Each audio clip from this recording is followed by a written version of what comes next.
dog tags and help them return to the battle. Down to the last 5 teams.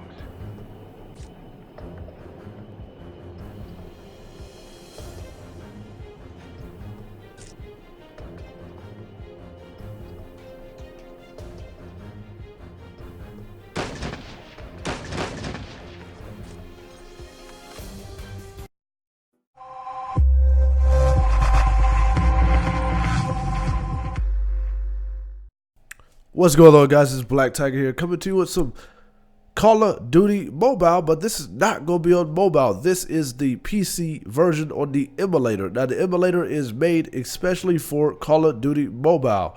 I'm going to show you how to download the emulator to Call of Duty Mobile so you can play on your PC if you have a bad mobile device and you have trouble playing a mobile device in general. And you're a PC player and you're just curious of how to get some gameplay out of this on your PC, we're going to go to this thing called Game Loop. Game Loop is made by Tencent. Matter of fact, it is made by Tencent. Tencent made an emulator especially made for Call of Duty Mobile. So what you're going to do, you're going to go click that link that I have in my description that take you to this Game Loop, and this is the official Call of Duty Mobile emulator. Now, if you remember that PUBG Mobile had one like Tencent Buddy, so this is the same thing, but this is Game Loop. It's going to take you to this emulator. The emulator, now you're going to have to download it first, you're going to install it, then it's going to take you to an emulator. Alright, so what you're looking at the screen here, this is the Game Loop emulator for Call of Duty Mobile. Now when you download it, the Call of Duty game is not automatically going to be on there, but there is going to be a download button for Call of Duty Mobile to be on there. Now when you download the game, all the buttons on your keyboard are going to be automatically defaulted a certain way, and it shouldn't have to be changed much because it's going to be pretty much like any other first-person shooter game. Your W is going to be your up, your A, and your D and your S. That's going to be your move it. Your space button will be your jump button. Your shift will be your run button. Your R will be your reload. Your mouse, your left mouse button will be the shoot, and your right will be your aim button. Everything is going to be exactly how you would be playing a PC game. So as you can see, it's going to take a minute to load, just like you're on a mobile device. It's going to open up. Now, one thing I'm unsure of, I do not know if this game automatically puts you with other mobile players or other emulator players. I have no idea. I just started playing it. I just started testing it out to give it a shot, and I gave it a test on the multiplayer mode and also the BR mode.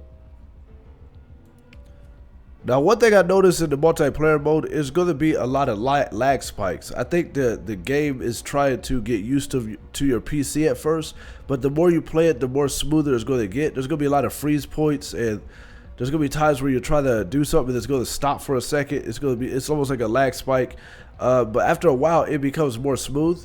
And I noticed the same thing when I was playing the BR, but I think overall this is better than BlueStacks.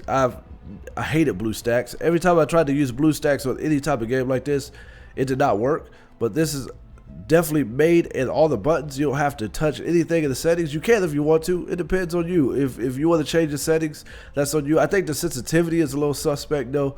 So you might, if there's a way you can mess with that might be the best way.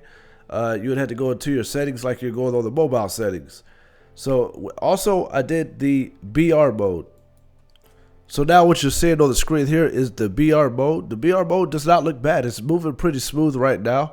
It did the same thing at first. The same thing it did in multiplayer mode. There was a little bit of lag spike here and there, non-smoothness, but the more I played it, the better it got. And also one thing I noticed, you can also do game recording with this device. And you can also do game recording with your NVIDIA GeForce. If you have the PC recorder on your PC, it will also automatically record your game if you set it up and turn on your recording button. And that's how I recorded this. I was using my OBS, but I wanted to see what else would work. It kept showing up on top of the screen that it was going to work, and I was like, let me give it a test, and it recorded everything as perfect, almost like playing the actual PC game, but it was overriding the emulator. Now, I would say overall, I think it's about, I would give it about a 6 out of 10, the emulator, a 6 out of 10, because I think it's got some work to do, and I'm pretty sure they'll update it as the game progresses, and to see if there's going to be a lot more emulator players on here. If there's going to be a lot more emulator players on here, I'm pretty sure they're going to upgrade this emulator game loop. But if you're a PC player, like I say, I'd rather play it on my tablet because I want to be very good at mobile. But I did want to test this out just in case every now and then I want to make like some type of video to show something, or just you know, I think in BR mode is not bad at all. But I would say I'd rather use I'd rather use the mobile device because I want to be a very good mobile player. I don't want to try to take any short routes, especially if you're going against mobile players. I'm unsure. Maybe in the future they'll update it where you're not going against mobile players. I have no idea. I have not looked into that to know if you're matching up with emulators like they did in the Tencent Buddy for PUBG Mobile. They had them matching up with people on the emulator. This way, nobody has a ridiculous advantage. So if you guys want this, go ahead, hit that link in the description. Go ahead, download it on your PC, then download Call of Duty Mobile, and you can join the fun. I'll see you later.